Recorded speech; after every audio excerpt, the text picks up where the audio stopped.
ओम शांति। आज हम बहुत ही अच्छे टॉपिक पर बात करने वाले हैं। ये टॉपिक है हमारे मन के बारे में। हमारे मन में जो गलत विचार चलते हैं तो क्या उनकी भी सज़ा हमें मिलती है? तो आज हम इसी चीज़ को जानेंगे इस वीडियो में।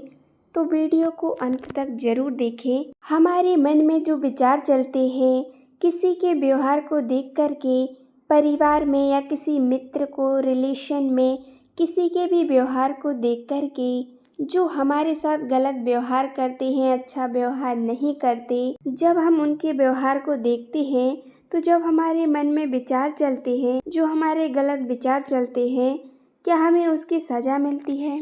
कई लोग होते हैं ऐसे जो गलत काम नहीं करते, लेकिन वो दूसरों का देख कर के उनके मन में संकल्प चलते हैं, विचार चलते हैं, उनके मन में घृणा होती है, उनके मन में घृणा का भाव होता है, गलत विचार होते हैं, तो क्या इसकी सज़ा उनको मिलती है? देखिए, उनके प्रति जो घृणा भाव हमारे मन में आता है तो उसकी कोई बड़ी सज़ा नहीं होती है, लेकिन जो अंतःकरण है हमारा, उसका जो संस्कार है वो गलत होता है और हम उनसे दूरी बना लेते हैं।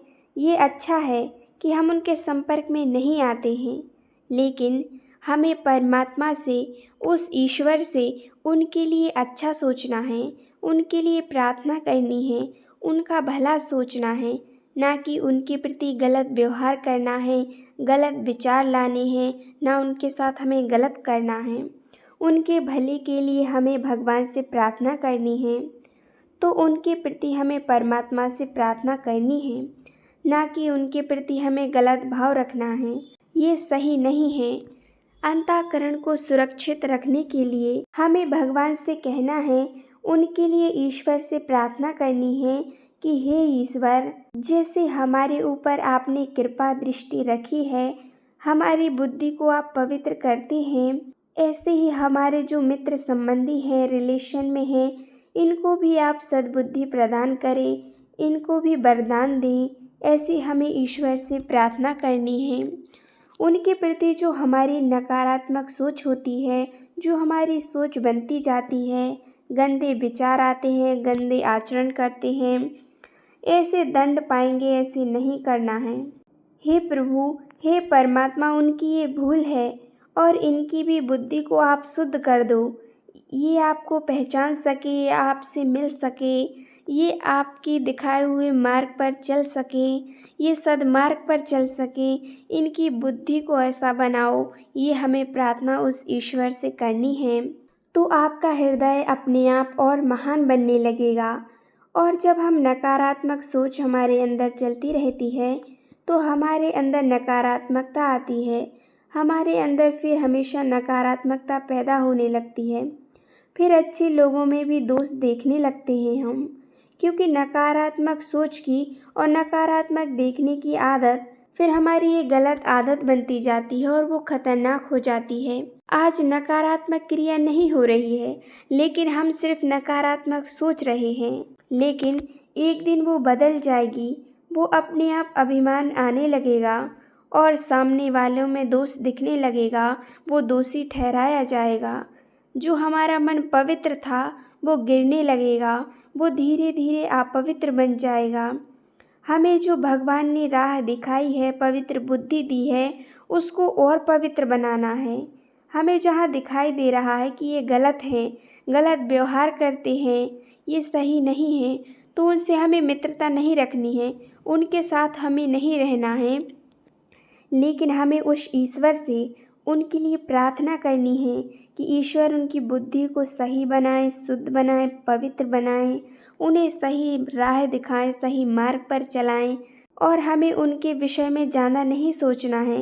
ज़्यादा उसके विषय में सोचेंगे तो हमारा मन भी वैसा ही बन जाएगा, वैसा ही हम बन जाएंगे, क्योंकि जिस चीज़ के बारे में हम ज़्यादा सोचते हैं हम वैसा ही बनते जाते हैं।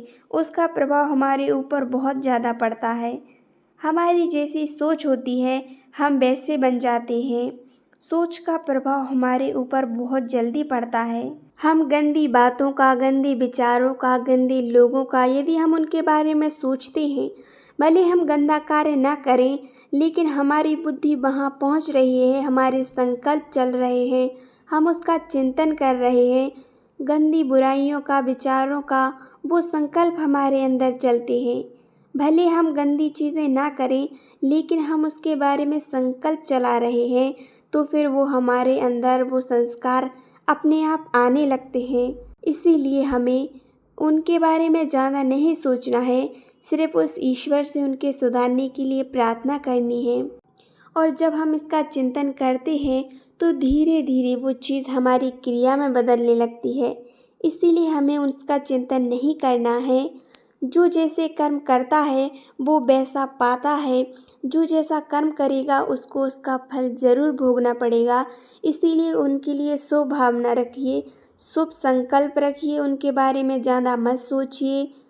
उनको भगवान सही रास्ते पर चलाए, उनकी बुद्धि जागृत हो जाए, अच्छे मार्ग पर वो चलें। हमें उनका ज़्यादा चिंतन नहीं करना है। एक बात और आपको ध्यान रखनी है, विशेष बात है, महत्वपूर्ण बात है।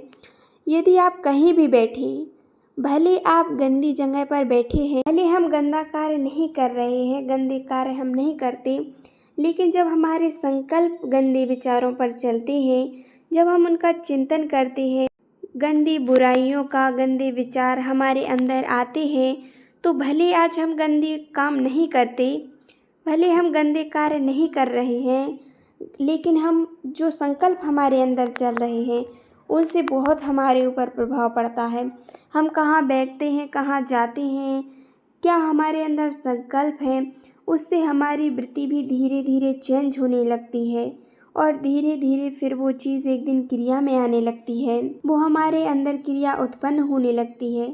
इसीलिए हमें ज़्यादा उसके बारे में नहीं सोचना है। हमें अपने संकल्पों को श्रेष्ठ बनाना है। हमें गलत संकल्प नहीं करना है। यदि हम गलत संकल्प करते हैं तो उसका बहुत ज़्यादा प्रभाव हमारे ऊपर पड़ता है। आप उसके बारे में चिंतन मत कीजिए, सिर्फ आप भगवान से प्रार्थना कीजिए कि भगवान इन्हें सही रास्ते पर चलाए, सद्बुद्धि दे। जो जैसा करता है वो वैसा पाता है। जिसके जैसे कर्म होते हैं उसको वैसा फल मिलता है। हमें सिर्फ उनके प्रति अच्छी भावनाएं रखनी है कि इनको भगवान सद्मार्ग दिखाए, अच्छे मार्ग पर चलाए, इनकी बुद्धि जागृत हो जाए, इनका मन बुद्धि पवित्र बने। हमें उनका ज़्यादा चिंतन नहीं करना है। इस बात का आपको विशेष ध्यान रखना है। और एक बात और बहुत महत्वपूर्ण है, इसको आपको बहुत अच्छे से समझना है। आप भले गंदी जगह बैठे हैं, गंदे लोगों के बीच बैठे हैं, लेकिन आपके ईश्वर के श्रीमत के अनुसार आपका चिंतन है। यदि हमारा चिंतन गलत हुआ तो क्रिया भी गलत होने लगती है। आपको कमल के फूल जैसा बनना है, जो कीचड़ में रहते हुए भी कितना सुंदर होता है। इसीलिए आपको भी गंदगी भरी इस दुनिया में रहते हुए भी कमल फूल समान बनना है। आपके अंदर गलत चिंतन बिल्कुल नहीं चलना चाहिए। चाहे आप कितनी भी गलत लोगों के बीच बैठे हो, लेकिन आपके संकल्प में गलत नहीं आना चाहिए। आप उस ईश्वर के दिखाए हुए रास्ते पर चलना है। हमें कभी भी गलत चिंतन नहीं करना है। शिव बाबा हमें यही बताते हैं कि व्यर्थ से बचो, व्यर्थ से मुक्त बनो, व्यर्थ आपको डुबा ले जाएगा। यदि आप व्यर्थ से मुक्त बन जाओगे तो आप जरूर लक्ष्य को प्राप्त करोगे। आपको लक्ष्य प्राप्त करने से कोई नहीं रोक सकता। यदि हम गलत चिंतन करते हैं तो वो दोष हमारी क्रियाओं में आ जाता है, वो दोष हमारे अंदर आ जाता है। इसीलिए बाबा हमें बताते हैं, हमें किसी के दोष अवगुण नहीं देखना है, दूसरों की निंदा नहीं करनी है, बुराई नहीं करनी है, किसी का अपमान नहीं करना है, किसी की गलतियां हमें नहीं ढूंढनी है, नहीं तो वो सब हमारे अंदर आ जाएगा।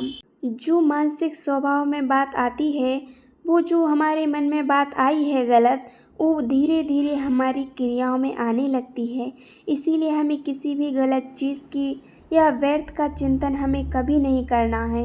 व्यर्थ को मन से बिल्कुल निकाल देना है। किसी के दोष अवगुण ये बिल्कुल हमें किसी के नहीं देखना है।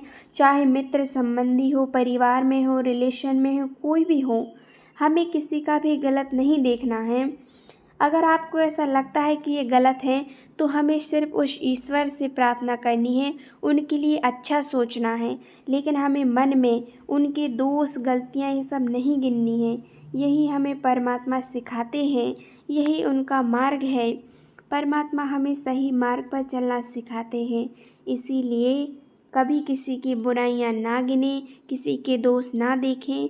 और एक बात सबसे ज़्यादा महत्वपूर्ण जो आपको याद रखनी है कि हमें अपने मन में कभी भी किसी के लिए भी गलत संकल्प नहीं लाना है, गंदे विचार नहीं लाना है।